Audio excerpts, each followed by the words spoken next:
This is Mimi Imfurst from RuPaul's Drag Race, and you're listening to Homorazzi.com. RuPaul's Drag Race. Start your engines. Drag Race. Be the best woman win. RuPaul's Drag Race. Start your engines. Be the best woman win. Where is she? Mimi. Hi, Tommy. Hi, Mimi. How are you, girl? Oh, my God, Tommy, it's so good to finally talk to you. I'm a fan. Oh, you're a fan? I am a fan of Homorazzi. Oh, fantastic. Well, so, I want to talk a little bit about last night and then a little bit about the couple weeks before. So, okay, the question everybody wants to know today is, why the heck did you pick India up on your shoulders like a sack of potatoes? I've been asking myself that same question for about 6 months. If I told you I didn't regret it, I'd be lying. Right. But the truth is, like, I did it, and you know, it's funny because when RuPaul says the time has come for you to lip sync for your life, it feels like it, Yeah. and your heart just sinks into your stomach. I swear to God, your brain just shuts off, and you just go. It's this very weird out of body experience.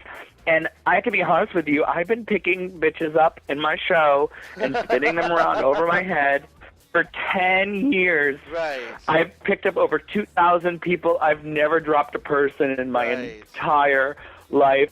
I did it in my audition video while lip-syncing to a RuPaul song. Yeah. You know? Do you think that if India had a different reaction to it, like if she kind of worked it out with you when you lifted her up, that you wouldn't have been kicked off as opposed to the reaction she had last night? You know, I don't know. I really don't know. You know, it's like, it's the same thing. It's like, I could have gone home anyways. Mm-hmm. Now, I think from the first 3 episodes that I see, like, your emotions have been super high, super low. In the contest, you've been really worried. Like in the first episode, I mean, especially with, the first episode, not knowing how to sew, kind of crying a little bit there, and then doing really well on the first week. And then the second week, I thought your performance was inspired.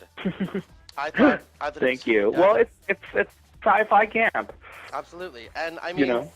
Now, what was your inspiration for your runway look? Because I think it was one of the stronger ones for sure. Which week? For the Queens in Space week. I literally drew my inspiration from Lee Bowery. I just, for me, when they told us they wanted sci-fi couture, I knew you were gonna get either astronaut, or as I said on the show, Judy Jetson Hooker, or some Lady Gaga knockoff. Well, that's boring, and that's what everybody's gonna do. So, I always try to give you something unexpected. Yeah, I actually, you know what? We were all pretty surprised that you didn't win that week. I mean, you really, with your performance as well, you really kind of turned it out. But I mean, it is what it is, right? And it was interesting because the girls were reading me for drawing facial hair on my face, and I'm like, the script says gender fuck.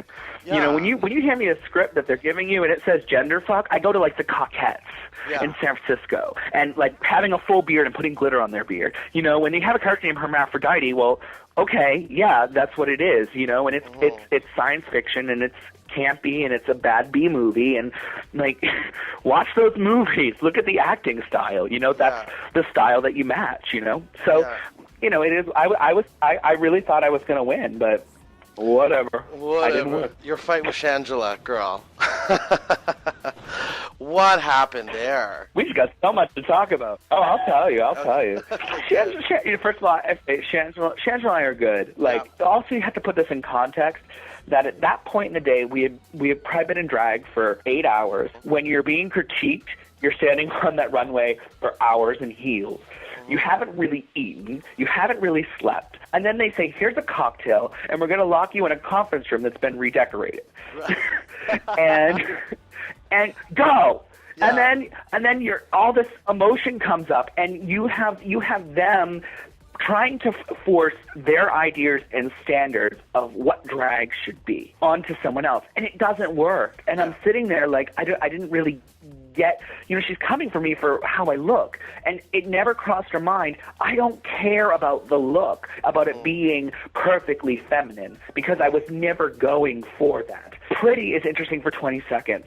Yeah. After if a drag queen goes on stage and she's pretty, what do you do for the other 3 minutes of the number? You know, like, you have to give something else. You know, she's talking shit about my fishnet being ripped. I could care two shits about my fishnet being ripped because I have lips around my eyes. And if you're not looking at the lips around my eyes, I've done something wrong. Exactly. Okay. That's a very good point. You know? I didn't even think of it that way. I don't think anyone did, really. Now, I've been doing this for 10 years now. I started doing drag when I was 10. I went to church in drag. The theme was Jesus Undercover. So do you think the competition was a lot harder this year than it was in, say, last year? I think that when they selected the queens, the producers really stepped up the game. Yeah, it seemed like the stakes were raised a lot this season. And it's hard. How do you compare apples to oranges? You know what I mean? Like, look at somebody like Stacey Lane Matthews, who's an amazing singer, you know, and comes from back swamp, North Carolina, has never been on an airplane in her life, and, you know, has all this talent, and then you put her with somebody like Raja, who travels around the country, you know, around the world, doing makeup for Adam Lambert. You know, and, you know, it was without a doubt the hardest thing I've ever had to do in my life. Awesome. Thank you so much, and I wish you nothing but the best for the future, my love.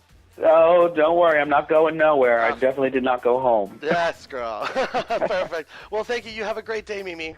This is Mimi Imfurst, and you need to go to mimiimfurst.com. That's MIMIIMFURST,